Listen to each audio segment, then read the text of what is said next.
Hi, welcome to an innovative and interesting grammar lesson, another one in a series of conditional sentences. If you are learning English, you will definitely find this lesson very useful and effective in your learning journey. Learning to use conditional effectively is going to help you to express yourself clearly and be really creative with English. Conditionals are really common and help to bring a variety to your speaking as well as writing skill.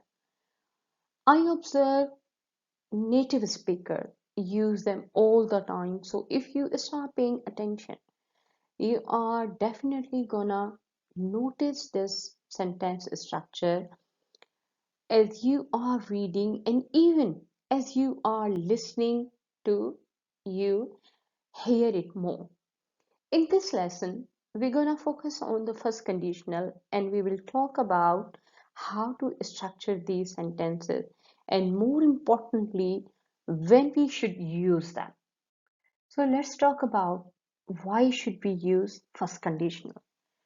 Before going ahead, before talking about a structure or remaining stuff, we should pay attention why we use these things. Basically, first conditionals are someone's planning or offer promises or suggestions about the future, but at the moment he or she is in present. आप हाल में हैं लेकिन आप अपने future के बारे में कोई चीज कोई प्लानिंग कर रहे हैं और वो चीज पॉसिबल है, रियल है। ऐसे नहीं है कि आप सिर्फ एक ख्याली बात कर रहे हैं, बल्कि दैट्स ट्रू। तो first conditional real events in your future, इसके मुख्तलिफ हमारे पास कैटेगरीज हैं। जैसे हम we can use it for superstition, something that that concern with the mythical ideas. जैसे कोई ऐसी चीज जो दुनिया में है ही नहीं लेकिन उसके बारे में कुछ आइडियाज हैं, जैसे एलियंस हैं, उसके बारे में आप कोई सेंटेंस लिखें, might they come in future, so I will do this. और प्रिडिक्टिंग अबाउट फ्यूचर, कोई भी चीज, जैसे आप कह रहे हैं कि अगर मैं उसके घर गया तो उसे गिफ्ट देकर आऊंगा, ये इस तरह का चीज। प्लानिंग करना, किसी को ऑफर करना, अगर तुम्हारा ये काम ना हो सके तो तुम मेरे घर चले आना, दिस टाइप ऑफ सेंटेंसेस। कोई वादा करना, कोई सजेशन देना, किसी किस्म की कोई वार्निंग देना, इनको हम डिटेल में बात करेंगे आगे चलकर। लेकिन यहाँ just these are a few categories where we can use the first conditionals. So let's see what is included in conditional. सबसे पहले तो ये कि कोई भी जो कंडीशनल होता है इट ऑलवेज कंटेन और टू क्लॉजेस। अब यहाँ आप देखें, if I miss the bus tonight, ये कंडीशन है, एक पार्ट है ये आपके सेंटेंस का, एक क्लॉज है। I will take the train, ये इसका रिजल्ट है। आप कह रहे हैं अगर इस तरह नहीं हुआ तो मैं इस तरह कर लूंगा, यानी और इट इज पॉसिबल कि हो सकता है आपको बस ना मिले। So you need to understand what actually the conditional sentences, जिसकी वजह से आपकी क्रिएटिविटी बढ़ेगी। अब how to form it, formation of first conditional, इसका आप स्ट्रक्चर देखें। इफ प्लस कंडीशन, यानी हमारे पास ये जो पहला सेंटेंस है, if I miss the bus tonight, then I will take the train, it is result. ये आपके पास इसके तीन पार्ट्स हैं, इफ, कंडीशन, रिजल्ट। और another way to express the same thing, result पहले ले आए, plus if, then condition. So let's see this. If I am busy, I will call you. If you notice this sentence, you can see a comma between these two sentences. Means after first clause. I will call you if I am busy. There is no any comma. हम result को पहले ले आए हैं, if I will call you, if को बीच में कर दिया और उसके बाद आई एम बिजी, तो यहां हमें किसी कॉमा की जरूरत नहीं है. So let's see what type of tenses are used in first conditionals.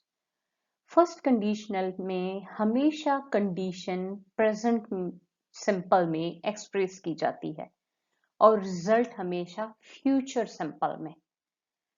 आप देख सकते हैं बहुत आसानी से, we can not use future simple for describing condition. यानी जैसे आपका वो क्लास जिसमें आप ये बता रहे हैं कि अगर ऐसा हुआ तो ये आपकी कंडीशन है.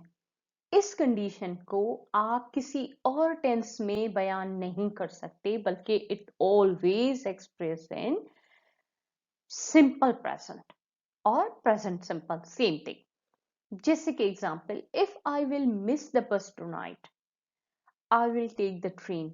अब ये जो पहला सेंटेंस है, हमने ये कंडीशन बयान की है और हमने यूज किया है आई विल मिस द बस. ये रॉन्ग है.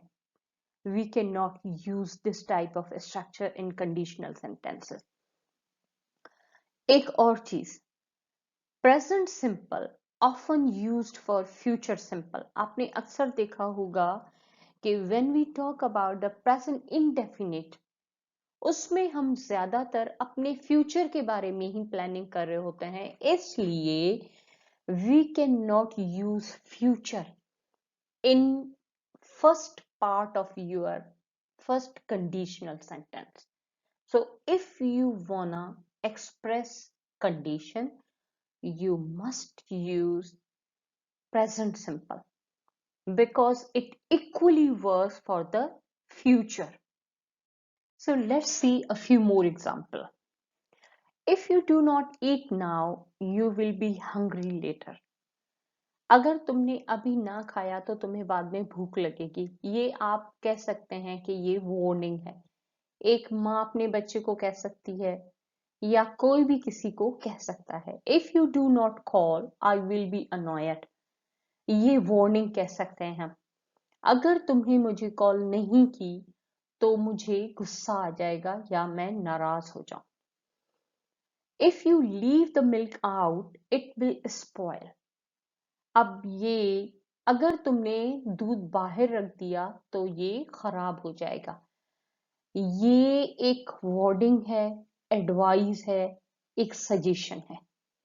When the sun sets, it will get cold. जब सूरज डूब जाएगा तो सर्दी हो जाएगी. मिसाल के तौर पर ये हम प्रिडिक्ट कर रहे हैं कि हम अक्सर तौर पर ये देखते हैं कि एक सनी डे होता है, हमें बहुत अच्छा मौसम लग रहा होता है, लेकिन हम कहते हैं कि अगर सूरज डूब गया तो सर्दी बढ़ जाएगी. ये प्रिडिक्शन है और it is possible, it can be possible. If he doesn't call back I will be annoyed. अब आप यहां देखें कि जो नेक्स्ट क्लास है उस क्लास में विल बी यूज किया गया है, लेकिन ये भी फ्यूचर है. ये जितनी भी सेंटेंसेस हैं इनकी कंडीशन में प्रेजेंट सिंपल ही यूज किया गया है. तो आप आसानी से इनको गौर से पढ़कर अंदाजा लगा सकते हैं कि how you can make your sentences. Emphasis on the results. अब कभी ऐसे होता है कि हम किसी को वार्निंग दे रहे होते हैं या किसी हद तक एक धमकी आमेज सा, जिसमें हम फर्स्ट कंडीशनल यूज कर सकते हैं. So we can use going to in results part instead future simple for more emphasis. अब यहाँ एग्जाम्पल है, if you do not study you are going to fail the test. यहाँ हम किसी को वार्निंग दे रहे हैं, अगर तुमने नहीं पढ़ा तो यकीनन तुम फेल हो जाओगे.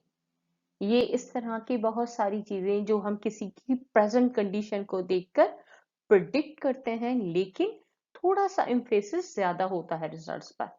More options with models. अब हम मॉडल्स क्यों यूज करते हैं? First conditional, real, future events हैं, लेकिन हम इसमें मॉडल्स भी यूज कर सकते हैं। मॉडल्स कौन से होते हैं? मे, माइट, कुड, कैन, शुड, इस तरह के। ये हम तब यूज करते हैं जब कोई चीज जिसकी पॉसिबिलिटी थोड़ी कम होती है, यकीनी नहीं होती। एक तो हमारा ये सेंटेंस है कि अगर मुझे बस नहीं मिली तो मैं ट्रेन ले लूंगा, यानी एक कंफर्म चीज है कि आपको एनी हाउ जाना है, इसलिए आप एक जरिया नहीं तो दूसरा जरिया यूज करेंगे। लेकिन यहां जो हम सेंटेंसेस दे रहे हैं, आप सेंटेंस देखें, ज्यादा चीज समझ में आएगी। If you do your work properly you may leave earlier. अब जरूरी नहीं है कि अगला शख्स जो है वो काम वाकई प्रॉपरली करे। It is conditional and less likely. अगर तुमने सही तरीके से काम किया तो तुम पहले जा सकते हो। फॉर्मल परमिशन, यहां हमने मे यूज किया है, formal. If you eat your fruits you can enjoy a healthy life. Informal permission, can enjoy. एक हमारे पास ऐसा है कि अगर तुम फ्रूट खाओ तो तुम एक अच्छा लाइफ स्टाइल अपना सकते हो। If you feel tired you should rest, ये एडवाइस है। यानी it depends and less likely. जरूरी नहीं है कि वो शख्स आपकी इस चीज पर एडवाइस पर अमल करे। Let's see a few MCQs. If it rains I want dash to the park. Option B, गो। हम पहले ही डिस्कस कर चुके हैं कि फर्स्ट क्लास जो होगी वो हमेशा प्रेजेंट सिंपल में होगी, और जो नेक्स्ट क्लास होगी वो हमेशा फ्यूचर में होगी। तो विल हम यूज कर चुके हैं, उसके साथ base form go. Next, if I dash today I will go to the party tonight. Option A, study. If I have enough money, I will dash some new shoes. Option A, buy. She will be late if the train dash delayed. Option B is, she will dash the bus if she doesn't leave soon. Option A, miss. If I see her, I will dash her. Option B, tell her. If you practice every day, you will dash. Option C, improve. If it rains tomorrow, I might dash home. Option B, stay home. If you are nice to your siblings, I may dash you twice. Option A, bye. Hopefully, you will like this lesson. Thanks for watching.